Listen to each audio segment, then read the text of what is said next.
AI isn't going to be able to identify your best search terms. And I think really capitalizing on, especially those first few words of your episode title, make it really searchable, what they want to know. And then I use their exact question as the episode title. This sounds terrible, but almost like clickbait episode titles. And so if you can think of it in those terms, you don't have to summarize the whole episode or what was the overall theme. It doesn't matter. You just have to get what is that searchable term that is going to be discussed in the episode at some point. Welcome to the third season of the Simple and Smart SEO Show, the podcast dedicated to empathy-driven, brand-building SEO. I'm your host, Crystal Waddell. I leverage my obsession with user experience to help business owners just like you optimize your website with confidence. Thank you so much for being here. Let's jump into another great episode. Hey guys, welcome back to the Simple and Smart SEO Show podcast. I'm here with podcast expert Sarah K Heeter from Podfox Media.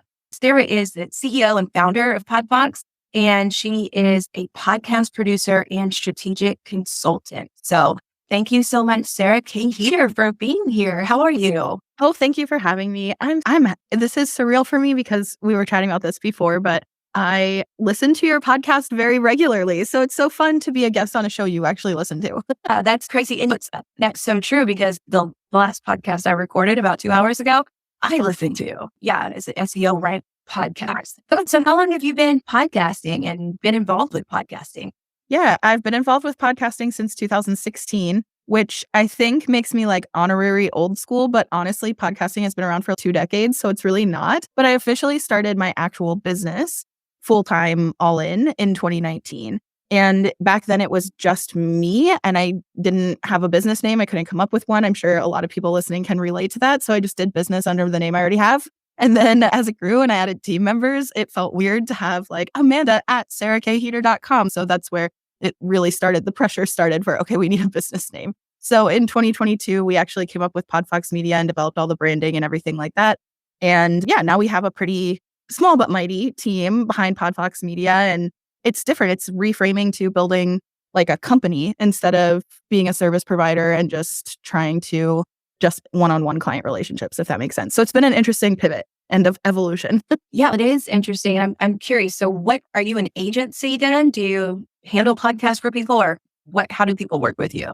So our primary, like how we really built momentum is through, yes, full service podcast production and strategic consultation. So it includes not just like the editing and production and hosting side, but also it's helping people with what content is going to serve them, how to optimize their podcasts, how to leverage their podcast to actually build the rest of their business. So we say we help people strategically launch, grow, and monetize podcasts in order to expand their audience, establish their expertise, and find more ways to make money online.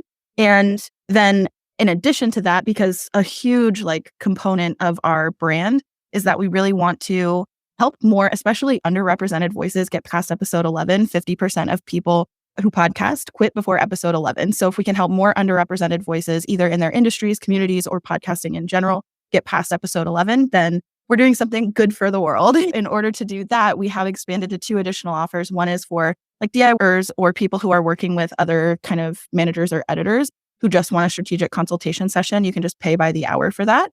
And then we also have like a digital resource membership that includes 1 live monthly training that's like topical. So we've done AI, sponsorship, social media for podcasters, how to host a great interview, and so on and so forth. And then also 1 live call a month. That's a coaching call Q&A. And then it's the entire digital resource library as well. So all the replays and any of the like self-paced workbooks.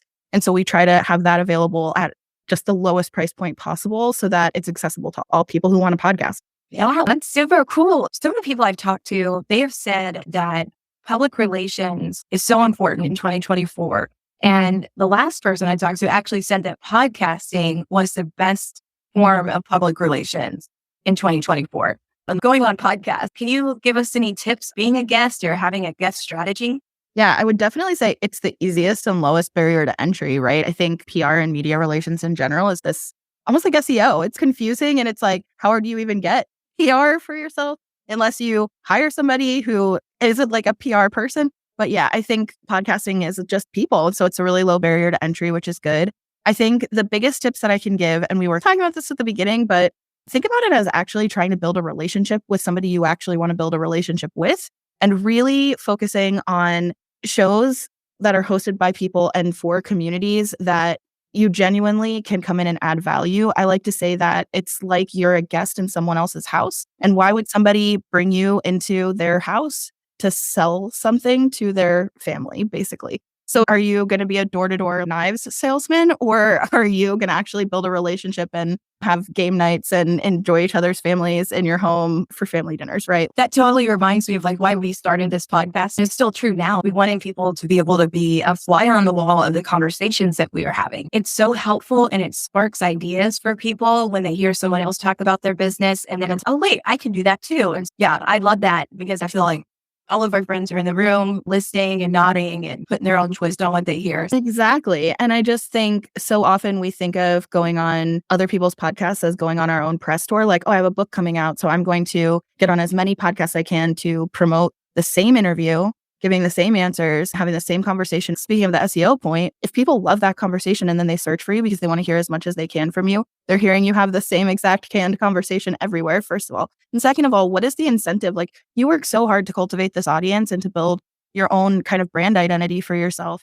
And why would you just have someone else come in and dilute that so that they can promote their book? It has to be a mutual relationship. And I think thinking of it as, is this a person I would want to continue to collaborate with? Is this a person I want to have an ongoing relationship with? What else could we do together? And if we joined forces, what could we accomplish? And then approaching it from that angle.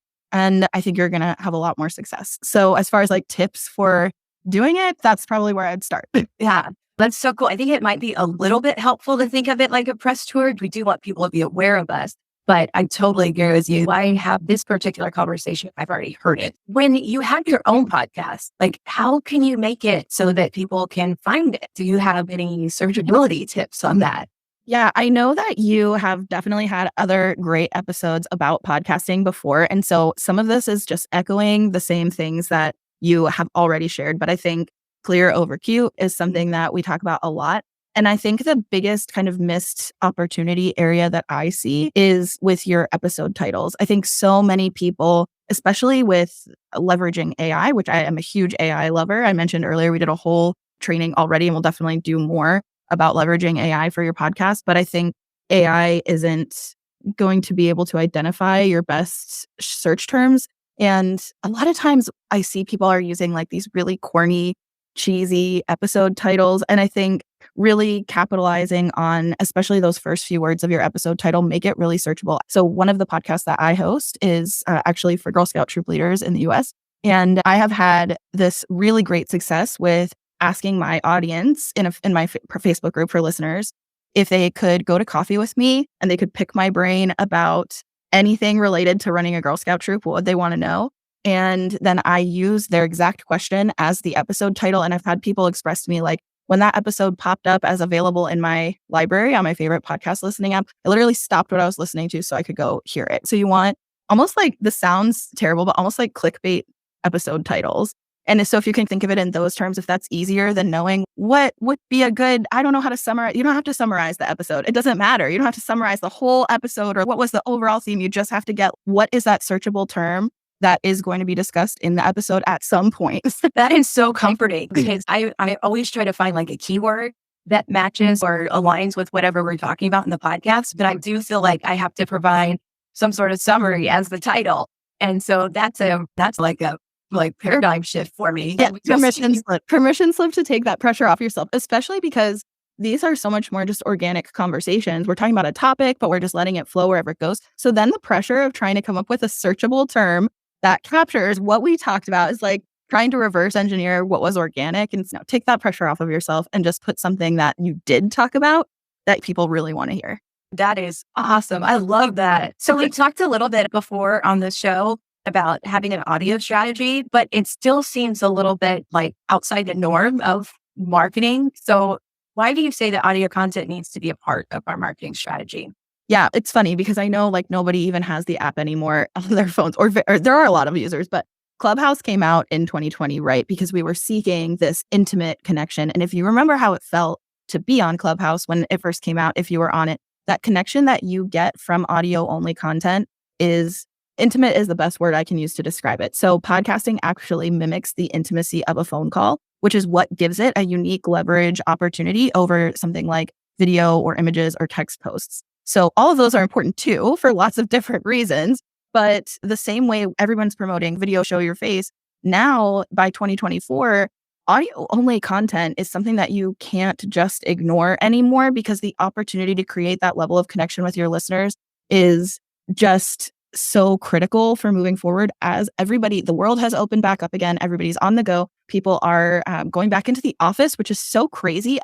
4 years later, all of a sudden, there's more and more people being called back in, and in-person events have ramped up completely back to old ways. Traveling is so busy. So I remember Clubhouse. Clubhouse was where I found my voice and my confidence and what I know. Yeah. It was because there was all these rooms and I could talk about different things. I love sports and I could talk about my experience as an athlete, and I sell senior night gifts. And so I was doing some user research at the same time. And then I love Pinterest. So I was talking about Pinterest. And then I found out that, oh my gosh, I have strategies and ways of doing things that other people don't know about. And I thought, oh, everybody must be doing this.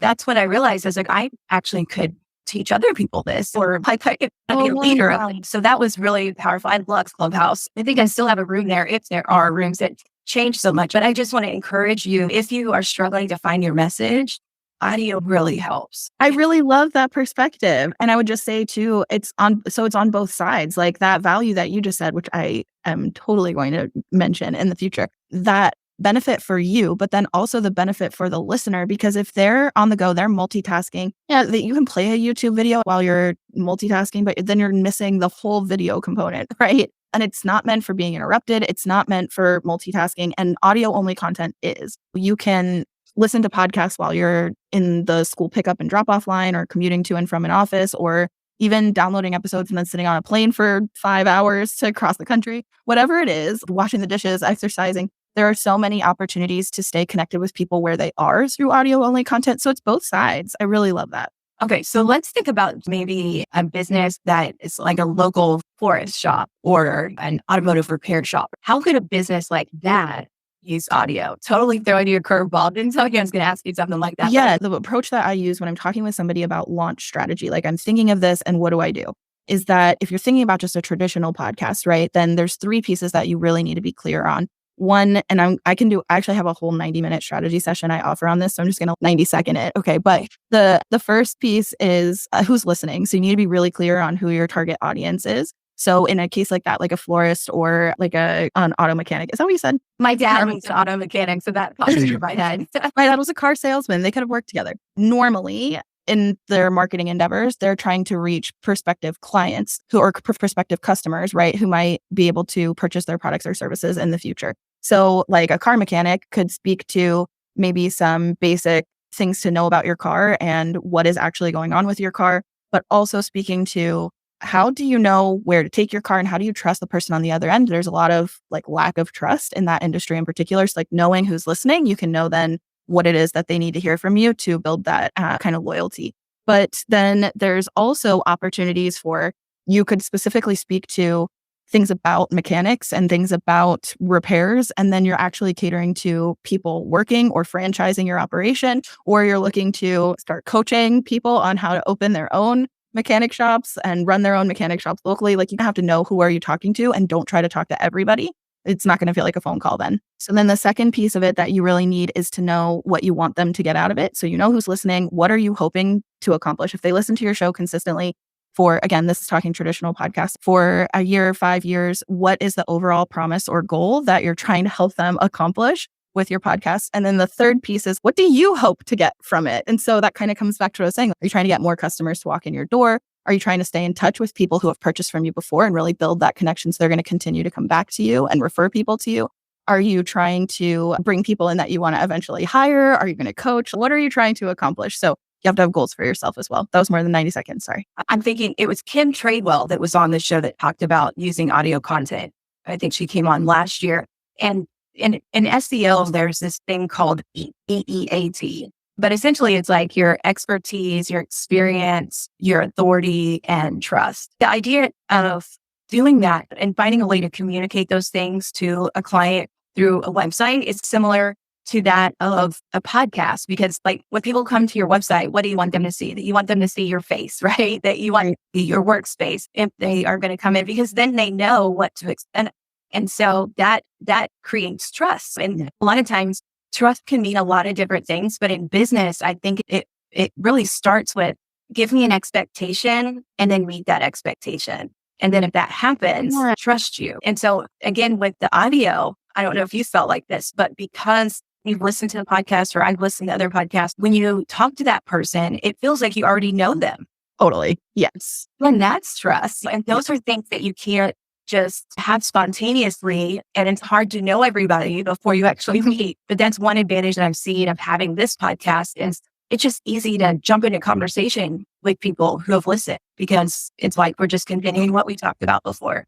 Totally. I feel that because part of the reason I started my other podcast, which is called Big Brave Business, I co-host that with my friend Amanda, and it's literally exactly what it sounds like. It's primarily for service provider entrepreneurs, but any entrepreneurial business owner, I think, could potentially love it if you love us. But we want to have those big, brave conversations about what it's really like to run a business. And part of the reason why it was important to me to start it is because I listen not only to my clients in strategy sessions, et cetera, and I like know that their brain behind what they're trying to accomplish, but I also listen to all of their raw audio because we're editing. So I know them. How well do they know me? So I feel so close to them, but in order for them to feel like the same level of connection and intimacy with me, I knew they needed a podcast from me, and not just a podcast about podcasting. They already get that in strategy sessions, monthly trainings, all of the resources, weekly emails, whatever. They needed to hear the me. And so that is a way a bunch of not everybody, of course, no pressure, but a lot of my clients listen to my podcast. And it's a way that they know what's going on with me. They know how I work. They know my core values. Yeah, exactly like you said. It's just building a deeper level of trust and intimacy with that person that now is mutual because we can listen to each other's audio. Yeah, that's great. And when we first started the podcast, it was never my intention to use it to build a business. I just wanted to share ideas or whatever. But now I do get clients from the podcast, either for our small group or for one-on-one services and power hours or whatever. It's crazy how it works, but it is such an amazing tool to build relationships. And I'm one of those people. I don't have to know you to give you a hug. I am just like, I have no personal space. I have no boundaries anywhere in my life. It really works for me too, because if somebody's like, hey, Crystal, I'm like, hey, new friend. Oh, I feel that from you, by the way. I feel that warmth from you, not the no boundaries thing. I can't comment on that. But I feel that if I was with you in person, I feel that you are warm and friendly and would have led with a hug. Totally. Oh, thanks. Yeah, that's pretty accurate. Yeah, thank you. Thank you for saying that. That's so fun. Okay. So we've talked a little bit about like why audio content is so valuable, just pretty much everything we were just talking about. Was there anything else that you would say that audio adds in terms of value that other things don't? I just want to capitalize. We said this, but I want to capitalize it really clearly for you, which is your reason for starting the podcast does not have to be, or for having a podcast if you already have one, does not have to be to get clients. It can be to build relationships. That's with people who are guesting. That's with people who are listening. And then over time, as you've built something and as you've stepped more into building your expertise by having these conversations, you can leverage it with a bunch of new opportunities. You've got this community of people who really wants more and more from you, and you enjoy and you have a really strong connection with. And it organically can happen that you come up with ways to leverage that. So I think there's this misconception of the only way to see ROI from your podcast is if you're getting new clients. And instead of thinking of it in those terms that this is pressure because it has to be a funnel, which is going to come across in your content, instead think of it as the point of this is to share ideas, is to build a community, is to connect with other people, is to make somebody feel less alone. And then when those relationships are already there, then how you can continue to help each other and how you can continue to add value and come up with new creative ways to connect with that community, that happens naturally. In terms of creating community, you mentioned that you had a Facebook group for your podcast. Yeah. And I don't have a Facebook group for my podcast, but I was nervous about having that because I didn't want to have to police it and manage it. How is that going for you? Do you have any ideas for someone if they wanted to start a Facebook group? Yes, we do. 100%. Okay, so here's another permission slip. And we said this at the beginning, so this might be a good opportunity to slide some of that in. But here's your permission slip to do the best you can with what you have, right? So I started a Facebook group primarily, honestly, the first way that I was connecting with listeners on that show, I started that show back in 2018. So it's 2024 when we're recording this now. So I've literally been doing this for 5.5 years. It hasn't been perfect, but it's mostly been weekly for 5.5 years. That's a long time to podcast. And over time, as I was doing this, I was like, I need to be able to connect with listeners. So I created a really simple email address at gmail.com that people could use to send me emails. But I knew that I needed to be capturing their emails so that I could have an email list. I wasn't ready to run one. I wasn't ready to send them weekly content. But I was like, I need to be able to collect emails. So I was like, how am I going? Everybody says have a lead magnet, this and that. But you know what? This is not an established business or anything. It's a hobby, right? Like I'm just doing this podcast as extra. So the Facebook group, honestly, originally for me was just a way to be able to say, do you want to opt into receiving emails from us? If so, put your email address as an entry question. So at first, I was literally just putting people into a Facebook group and doing nothing with it. It was just a way for me to get people's emails. And then it became a place where people could ask questions. I would put engagement questions in there. So I would just pop a question in there and I'd schedule these out, right? So I'd come up with 7 and then schedule them out for a couple of weeks where I'd say like, how long have you been volunteering with Girl Scouts? And that's it. And then everybody wants to comment and answer that question. So you get a lot of engagement on that post. Great.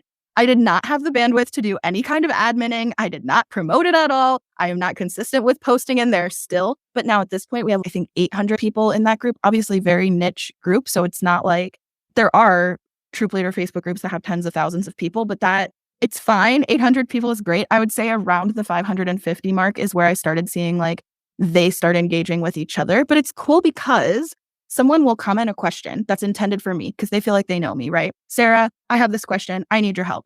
And my community will respond before I even see it. And they will say, check out episode 114 and episode 155. She covers this, blah, blah, blah. And I'm like, I don't even remember talking about that on the pod. Awesome. But my community knows my show. It's exactly. They're linking stuff for me and they're answering on my behalf. So it actually is really amazing. I would say probably it can easily get out of control if you have tens of thousands of people who are joining. But for now, that works pretty well for me to do what you can. We have a private Facebook group for the members of the SEO squad, which is like my founding members group for SEO. And I always upload the video because I'm still trying to work out like how I'm going to put it in Searchy. But I'm trying to figure out, do I want to put it in Searchy or how do I want to give this to them and make it easy? Yeah. Because it's like on Facebook, it's easy. On Searchy, I can do audio. I can do the audio format. And so I put the video and the audio in Google Drive, but I know there's a better way. And so I'm thinking about doing a private podcast feed, just like I do this one. Do you have any recommendations for something like that? Yeah, I think that it's worth saying there's a lot of other versions of leveraging audio only content that don't have to look like traditional podcasting. And a private podcast is a great way to do it. That's becoming more and more popular. I think as people get used to private podcasts, they're easier. There is a certain level of explanation of how to access the feed and how that works, and making sure you're helping people, like holding their hand to access the show a little bit. So that I think is still maybe a little bit rough around the edges. But if you give screenshots and you give a little guide, then you can, depending on your audience, how technical they are, then that helps. I think that private podcasts can be a great way to maintain that kind of connection with your audience. But depending on the content, I would also question, like, does it have to be private? But yes, private podcasting is definitely an option, and it can be an ongoing private podcast. It can be a limited series podcast. I have a private podcast for my clients. That's only for my clients, that has replays of our monthly trainings and our Q&A sessions. So I do that. I would tell you that I think it's important to have that information available to them where they're most likely to consume it. So having it in all the ways is great, but I definitely get more, I guess, traffic live than I do on the private podcast. But it's also a very small pool of people that I'm in my private podcast. But yeah. And that's the thing. I'm thinking too about managing the group as it gets bigger, because I want everyone to feel very cared about and that I'm paying attention to them and what they need. So I am really loving the audio idea for this because, like I said, I upload the video and the audio, but that podcast just in your ear, that's, like you said, it's such an intimate thing. And I think that is probably going to be something that we do in the future. So, and they're on the go too. So it's allowing them to be able to take care of the things they need to take care of and to go the places that they need to go. And you can still go with them. So especially with retention for a membership, I think it can be helpful just because counting on them to make the dedicated time, that's like the number one reason people are going to leave. It's either money or time. I don't have the time for this. This has a lot of value, but only if I spend time on it. So if you make it something they can consume while they're on the go, then that helps. Yes, exactly. And that's the problem with YouTube is that you can't watch YouTube and drive. Okay, so is there any other forms of non-traditional podcasting? Because I'm thinking like, this is the only podcasting I know. I just heard about private podcasting last year. Is there anything else? Yeah. So I would say some of the other things that I think are worth considering are, of course, you could do seasons instead of just like an ongoing weekly podcast. So that I would consider that non-traditional podcast. You could also have a serial podcast, which honestly, it has been like a very old form of podcasting, but it is, I would consider it non-traditional as far as, or unconventional maybe. When we think of a podcast, we tend to think of a weekly ongoing show. So just the idea of it is only a limited series and it exists in order. Okay, can you go back and explain the seasonal one? The seasonal one means a couple different things to me. Oh, yeah, sure. Okay, so what I was referring to, but I'm curious what else came to mind. What I was referring to for seasonal is you do weekly podcasts or whatever frequency for a certain number of weeks or a certain number of episodes, and then you take a break and then you come back for another season on a designated date. So the podcast that I host, Big Brave Business, we took a break between season 1 and season 2, and we played replays. So it's not like our feed was empty, but it was just like a 6-week break, I think, 5-week break in between. And it just gave us time to re-strategize, to regroup, to take some time off of recording, and to plan what do we want our intentional content to be for season 2. So that was really helpful for us just from the standpoint of, I don't want to just show up each week and be like, okay, I have to come up with something to talk about. I want to be intentional about what my content plan is. So how did you present those 6 weeks when you were off? Did you do like a special intro or did you just let it ride?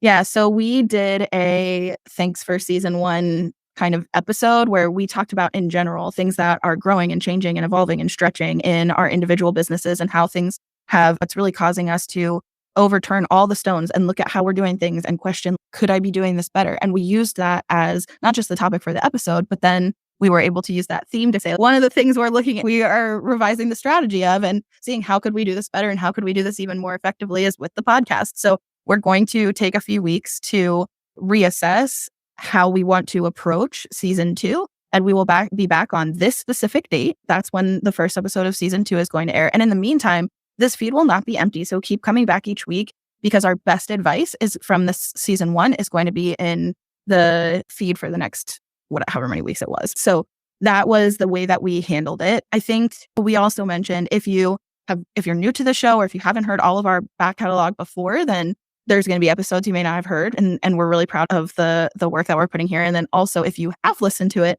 these are episodes you probably haven't heard in a while. It may just be good to hear it again with a new, fresh perspective of where you are today. So please still continue to show up with us each week. And that's how we chose to approach it. But I think as long as you set really clear expectations that you will be back and when you'll be back, that is like my biggest tip for seasonal podcasts, because otherwise people just feel abandoned and ghosted. And that happens so often where somebody just stops podcasting with no warning and people will just unsubscribe and be like, oh, I guess that show's done now. Yeah, for sure. Okay, so there's seasonal and then there's the serial and then... So I would say there's also using a private podcast, or it doesn't even have to be private, it could be public, but a really short, like 3 to 5 episode funnel. So it could just be, this just exists for the purpose of pushing people to a specific offer or to a specific something. For example, I mentioned I offer a 90-minute strategy session for that like signature strategy I talked about earlier with the 3 parts for launching. We're actually working on recording that into just a 5 short episode mini series. That will be a private podcast. You sign up with your email address, right? Like a lead magnet. And then it's going to send this to you. And we're actually going to do that instead of doing those strategy sessions for free live. So then you can pay for it to have it one-on-one live like we have been doing, or the free version, you'll take yourself through it self-paced, right? And then it's ultimately promoting our launch services. So at the end, you've gone through this, you've self-paced through this, et cetera. And that's pushing a bunch of people onto your email list who are already excited about what you want to do, but maybe are shy or don't trust sales calls or whatever their mindset issues are that prevent them from actually scheduling the call with you.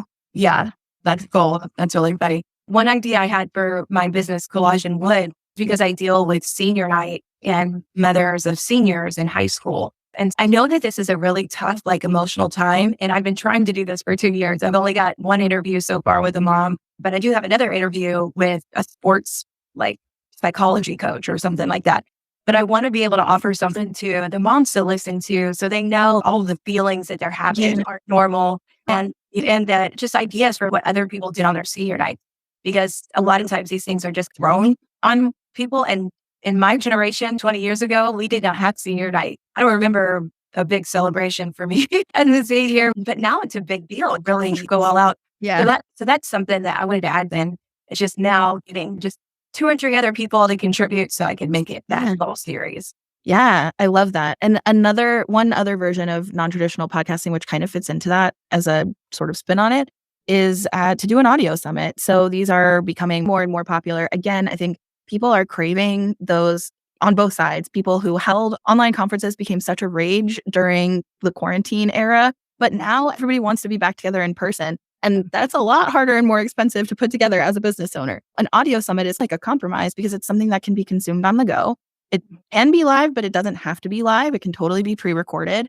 And it's an opportunity as well to collaborate with a bunch of people who you genuinely just want to collaborate with. Great follow-up if you do have a standard podcast or if you have been a guest on podcasts to then have something to invite people back, right? Like you invited me for dinner at your house. Now I'm inviting you for dinner at mine. It's just a handful of episodes. So maybe 10 to 12 total episodes, or maybe even 8, right? You're going to handpick people who you want to bring in to have conversations. You can record them as interviews or have them pre-record their sessions. You put them together in whatever order makes the most sense for you and your audience. And then everybody who participated in that audio summit promotes it to their own list and you get to use it as a list builder. So whatever opt-in situation you have and choose that's legal, that allows people to choose who they want to opt into on that list of collaborators, you do you. I'm not a lawyer, but yeah, it is a great list builder for you as the host. And so it's actually surprisingly easy to host one. I just did one in 3 weeks, and that's actually the first time you and I had a chance to collaborate together. Is I asked you to come on because I had listened to your show and I knew you would have great advice for our audience about just the changing landscape of business and how SEO can really support you as a podcaster and a business owner. So we just did that. And I think you shared your session on here too, right? I did. Yeah. One of my follow-on Fridays. Yeah. So that session was part of our audio summit. That was just one of 8 guests that I brought in. And it was just so fun. It was such a great group of people. I loved the content. And now it's built these relationships even stronger for me of people that I collaborated with. So it was surprisingly easy to do and no regrets, man. So I highly recommend an audio summit. I think that is a great list builder. I got some sales calls scheduled from it, but more than that, I built relationships with these people who I genuinely want to continue to collaborate with. Yeah. And I think that's very cool because when someone asks me now about who would you recommend, and I already did, I sent someone your way. But yeah, because we collaborated, I told you I loved working with your team. They were so kind, they were so patient. Oh, thank you so much. Yeah, so I can definitely vouch for that. Now, there was one question that we didn't get to that I wanted to ask so badly. Top tips for guesting on other people's podcasts. Yeah. Okay. So identify shows that have an audience that matches who you are trying to serve, right? So you need to know who the actual audience is. That sounds like a dumb tip, but honestly, the number of blind pitches that go out is just 6. You need to make sure the show is current. It has episodes that are still being posted because lots of shows are not currently active. You should actually listen to it and make sure you like the way that the information is delivered and that you like what the host has to say and that you're on the same page. I like to say it has to be a core value match. So make sure that it's a core value match. After you've listened to their show and you like it, leave them a review. That goes such a long way. Podcasts read all of their reviews, guarantee. I guarantee they read it. So you definitely want to leave them a review. They'll probably remember that name if your name shows up on your review. And then make it a relationship that you're trying to build. And then also, this is very important related to that, if they have an established method of how to apply to be a guest, follow that. So look for that first. And if they have an established method, follow that first. And you don't have to pay to be on podcasts. There are podcasts that require fees. My honest tip is to avoid them.